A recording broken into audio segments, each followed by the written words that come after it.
के लीगल और political landscape में इस वक्त एक मामला ऐसा छाया हुआ है जिसने सबको हैरान तो किया ही है, लेकिन साथ ही हमारी हिस्ट्री को भी कटघरे में लाकर खड़ा कर दिया है। ये पूरा मामला एक पॉलिटिकल, हिस्टोरिकल और लीगल चक्रव्यूह जैसा बन गया है, जिसमें राहुल गांधी, सावरकर गॉडसे खानदान के रिश्ते और ब्रिटिश सॉइल पे दिए गए एक कंट्रोवर्शियल स्पीच का जंक्शन है। ट्रायल कोर्ट से लेकर सुप्रीम कोर्ट तक सावरकर से जुड़ी पिटीशन देखी जा रही है। कहीं उनके खिलाफ कहे गए डेफेमेटरी स्टेटमेंट्स पर बातें हो रही हैं, तो कहीं उनके नाम और इमेज को प्रोटेक्शन देने को लेकर। जी हाँ, आपने बिल्कुल सही सुना। एक पिटिशनर डॉक्टर पंकज फडणवीस ने प्लीज सुप्रीम कोर्ट में फाइल की थी। पिटीशन ये मांग करती थी कि सावरकर का नाम emblems and names prevention of improper use act 1950 के शेड्यूल में डाल दिया जाए, यानी कि उनका नाम भी उन राष्ट्रीय आइकन्स जैसा हो जो किसी कमर्शियल या प्रोफेशनल पर्पस के लिए मिसयूज नहीं किए जा सकते। फडणवीस ने खुद कोर्ट में अपेयर होकर बिना किसी लॉयर के ये कहा था that I am 65 years old. I have been researching him for last 30 years. I also request to issue directions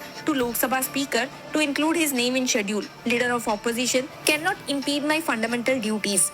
साथ ही फडणवीस ने आर्टिकल 51A का रेफरेंस दिया था, जो फंडामेंटल ड्यूटीज की बात करता है। हालांकि यहाँ पर सुप्रीम कोर्ट ने साफ तौर पर यह कह दिया था कि जब तक किसी का फंडामेंटल राइट वायलेट नहीं होता, तब तक कोर्ट का इंटरवेंशन वैलिड नहीं है। यानी कि नेशनलिज्म के नाम पे ये किसी आइकन के रिस्पेक्ट में लीगल सेफगार्ड्स मांगना कोर्ट का डोमेन में नहीं आता, जब तक पर्सनल राइट्स का डायरेक्ट नुकसान नहीं हो रहा हो। सुप्रीम कोर्ट के चीफ जस्टिस BR गवई और जस्टिस अगस्तीन जॉर्ज मशी ने जब पंकज फडणवीस की PIL को डिसमिस किया, तब उन्होंने सीधा सवाल किया था, What is your fundamental right violation in this? We cannot entertain writs like this. We do not find any ground to intervene. The relief sought cannot be granted. Plea is rejected. बस इतना कहना था कि court का दरवाजा इस मुद्दे पर बंद हो गया। पर सुप्रीम कोर्ट के केस को डिसमिस करने का ये मतलब नहीं था कि इस केस में हमें आगे कुछ नहीं देखने को मिला है। आपको याद होगा कि राहुल गांधी ने पुणे के एक स्पेशल MP MLA कोर्ट में एक एप्लीकेशन फाइल की थी, जिसमें उन्होंने क्लेम किया कि कंप्लेनेंट सत्यकी सावरकर, जो कि विनायक दामोदर सावरकर के भतीजे हैं, उनका संबंध नथुराम गोडसे से भी है, उनकी मां हिमानी अशोक सावरकर के जरिए। गांधी का कहना था कि हिमानी गोपाल गोडसे की बेटी है, जो नथुराम गोडसे के भाई थे। इसीलिए गांधी ने कोर्ट से रिक्वेस्ट किया था कि सत्यकी के मैटरनल साइड का फैमिली ट्री भी रिकॉर्ड पर लिया जाए, जिससे ये गोडसे सावरकर कनेक्शन साबित हो सके। लेकिन कोर्ट ऑर्डर जो अपलोड हुआ है, उसमें जज अमोल शिंदे ने गांधी की एप्लीकेशन को रिजेक्ट कर दिया है। ऑर्डर में लिखा गया है, this court finds that this case is related only to alleged defamatory speech made by accused in London against Vinayak Damodar Savarkar. The case is not related or family tree of Himani Ashok Savarkar is not disputed in this case. जज ने ये भी clear किया कि defamation case में सिर्फ ये देखना जरूरी है कि क्या राहुल गांधी ने लंदन में सावरकर के खिलाफ डेफेमेटरी रिमार्क्स दिए हैं या नहीं। उनका कहना था, the burden of proof that Gandhi actually defamed Savarkar in his speech in London lies on the complainant Satyaki. If he fails to prove the case, the accused would be entitled to be acquitted. तो basically court ने बोला कि हिमानी का Godse family से संबंध case के merit से relevant नहीं है। कोर्ट ने ये भी बोला that there is also no need to send matter for further investigation. Hence the application sans merits and same is liable to be rejected. अब बात करें गांधी की एप्लीकेशन की, तो उसमें उन्होंने कुछ और एक्सक्लूसिव हिस्टोरिकल रेफरेंसेस दिए। एडवोकेट मिलिंद पवार के जरिए फाइल की गई एप्लीकेशन में गांधी ने एलिज किया कि Satyaki has deliberately and systematically and very brilliantly avoided and suppressed to disclose the family tree from his maternal side. Application में गांधी ने इस बात को भी उठाया कि सावरकर गांधी जी के असैसिनेशन केस में एक को-एक्यूज थे, लेकिन सबूतों की कमी के चलते उन्हें एक्विट कर दिया गया। उसके बाद राहुल गांधी ने सावरकर के हिस्टोरिकल राइटिंग्स और व्यूज का रेफरेंस देते हुए बताया कि सावरकर और गॉडसे दोनों हिंदू राष्ट्र के पक्ष में थे और उनका मानना था कि मुस्लिम्स और क्रिश्चियंस इंडिया में मिसफिट्स हैं। एप्लीकेशन में लिखा गया है, Savarkar's view articulated in 1937 and further solidified in 1943 emphasized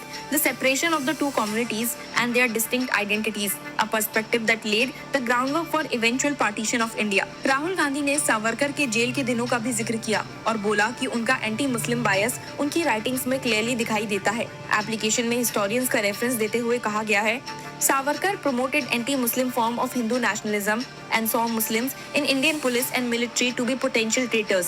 application में सावरकर के controversial book Six Glorious Epochs of Indian History का भी जिक्र किया गया है। गांधी ने कहा, he advocates use of a rape as a political tool and accused Muslim women of actively supporting their men's atrocities against Hindu women. He also had written that young and beautiful Muslim girls should be captured, converted and presented to Maratha warriors as a reward. ये सारी बातें इसलिए उठाई गई क्योंकि गांधी का मानना था कि उनका लंदन में दिया गया स्टेटमेंट हिस्टोरिकल कंटेक्स्ट में था और उन्होंने किसी नए नैरेटिव को फैब्रिकेट नहीं किया है। लेकिन कंप्लेनेंट सत्यकी सावरकर का कहना है कि गांधी ने सावरकर के खिलाफ झूठी और डेरोगेटरी बातें कही हैं, जिसका उनके फैमिली मेंबर्स होने के नाते उन्हें पर्सनल मेंटल एगोनी हुआ है, इसीलिए उन्होंने डेफेमेशन केस फाइल किया। कोर्ट का कहना है कि सत्यकी एक एग्रीव्ड पर्सन है, इसलिए उनका केस सुनने लायक है, पर गांधी का मैटरनल फैमिली ट्री का एंगल इस ट्रायल में किसी काम का नहीं है।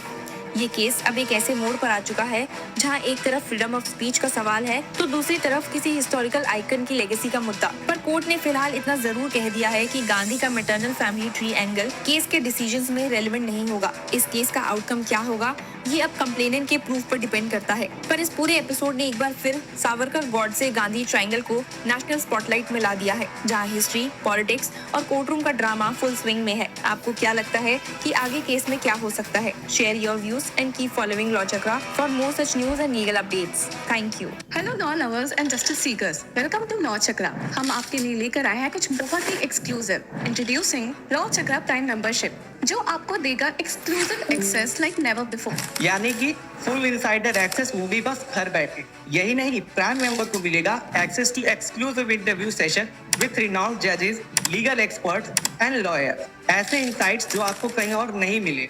इसी के साथ अगर आप कभी सोचे कि हम कैसे लेकर आते हैं आपके लिए ये लीगल अपडेट्स, तो इसके लिए भी प्राइम मेंबर्स के लिए है हमारे पास एक special sneak peek behind the scenes of law chakra. Brainstorming session से लेकर ब्लूपर्स तक सब कुछ। In short, more content, more update and more analysis. Political legal controversies हो या इन डेप्थ लीगल सेशंस, सब कुछ आपको मिलेगा एट वेरी मिनिमल प्राइस। बनिए लॉ चक्र के प्राइम मेंबर और अनलॉक कीजिए full potential of legal knowledge. अभी ज्वाइन कीजिए।